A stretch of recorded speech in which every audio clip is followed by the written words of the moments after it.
Arya, first of all, just give us the update, because obviously the friendly against Canada was cancelled due to the Canadian national team saying we're not playing until certain things are rectified, including deciding who will, insensitively be in charge from a director's perspective. Some other issues with Canada. I believe they're figuring that out already. But anyway, Iran and Canada was done. So how are Team Melli's preparations going right now?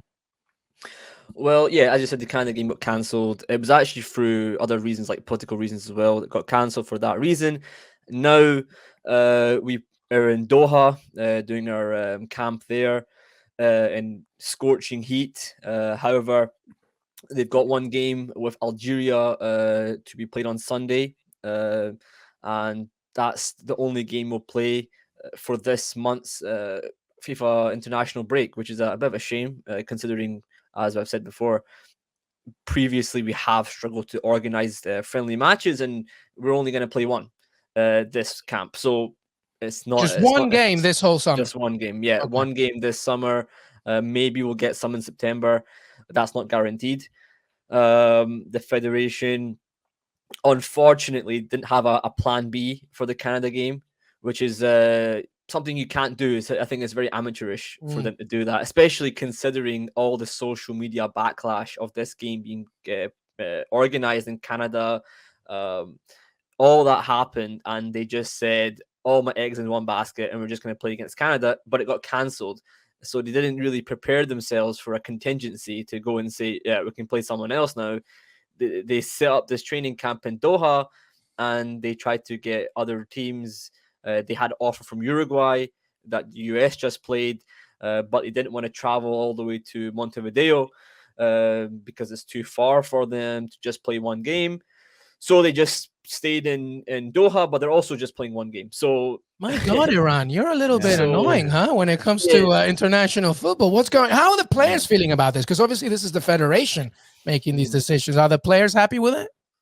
Of course not. I don't think they will be. Some of them took to social media recently.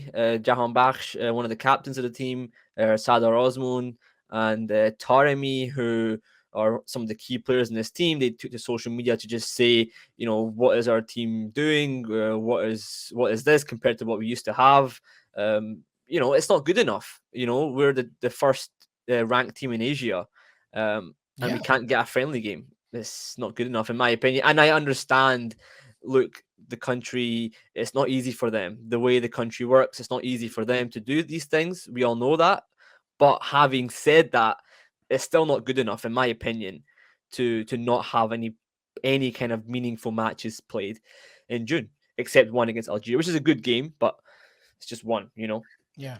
Yeah, I mean, with the U.S., we've talked about this for months of just how important these build-up matches are, right? And you realize the rest of the nations, everybody's in a scramble to get as many minutes as they can against World Cup quality opponents. And now that seems to be lacking for Iran. With the number of those players at a domestic base, is there a value in bringing that group together for outside of the national team windows to have that group together? Is there an opportunity for that? Because it just seems like time is passing and the World Cup's going to happen without there being any real preparation for the tournament. It's a great point you make, Heath, because under Carlos Queiroz before the 2018 World Cup, he made it a thing where he would bring in PGPL, Persian Gulf Pro League players in for recovery training at the end of the week to get the players together, all the league players together, just to train within the national team setting in the national team camp with the national team coaches. I just actually interviewed the assistant coach for the national team, Mario Tot. He told me that they won't be doing that. He believes that they don't see any benefit in bringing players in just for one day and then sending them back to their clubs again. They can just do recovery at their clubs. That's his choice. Personally, I would have done what you said, bring them in together, get them more training, but they don't want to do that. So, we'll see what happens. But a lot of our players are foreign-based players anyway, so that's not really much of an issue just now.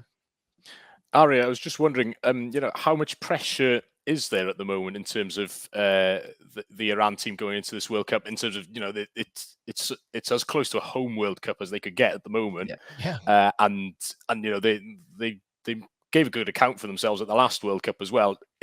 Is this being seen as one that they really should be making their mark on?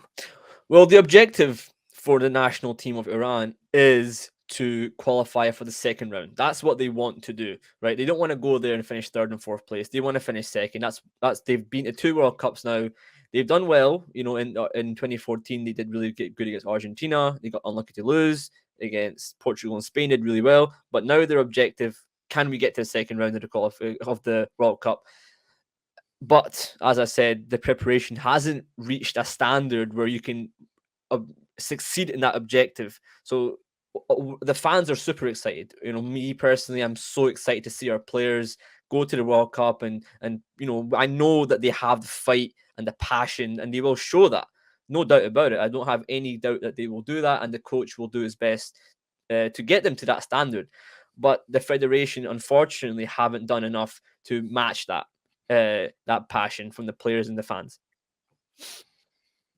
What other players to watch, Arya? What do you think? There is some talent there, of course. Sardar Azmoun. Anybody else that we should be looking out for as we head towards November? Yeah, absolutely. There's, as I said, Sardar Azmoun, Taremi, two of the top scoring strikers in Europe. You know, Azmoun done really well just now. Moved to Bayer Leverkusen in Germany. Taremi, one of the top goal scorers in the Portuguese league for Porto. And recently, a new player, Sayed Manesh, who's moved to Hull City, done really well there in the championship. And of course, you know, no doubt about it, we have players in all positions that can be very effective against these teams at the World Cup, despite the quality of England. All these players can do well. It just does it come together collectively at the World Cup? That's the question we want, because we know we have players like Said Izzatullahi, Ali Qadizadeh, Jahan Bakhsh, Majid Hosseini, great players, but can they come together collectively to be successful? Yeah, I think, you know, the last question I wanted to ask on that is just form, right? I think for the US, for Iran, for Wales, a lot of it is about playing time and form of these players. We're talking about now, I know a number of players across all 3 of these national teams, England aside, need moves. They need to be in consistent playing environments. Do you think that's going to play a big factor for Iran come the World Cup in terms of the best players or even the squad players getting regular time at their clubs?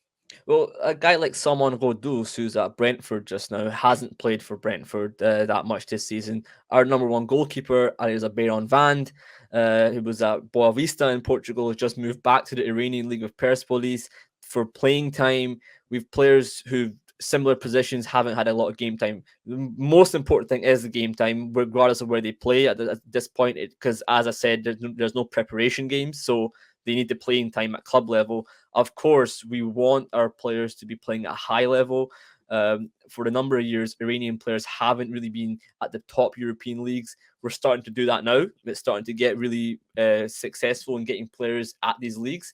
But now the question is, can these players now get a bit of a run of games up to the November World Cup, so that when they get there, not only are they prepared, but they've got a bit of a mental edge, you know, that I'm ready, you know, and I'm going to go out there and be ready for this match in terms of match fitness, you know, because if you're not match fit, then you're also going to have a bit of a, you know, you're not going to feel good about yourself. You know, should I be playing?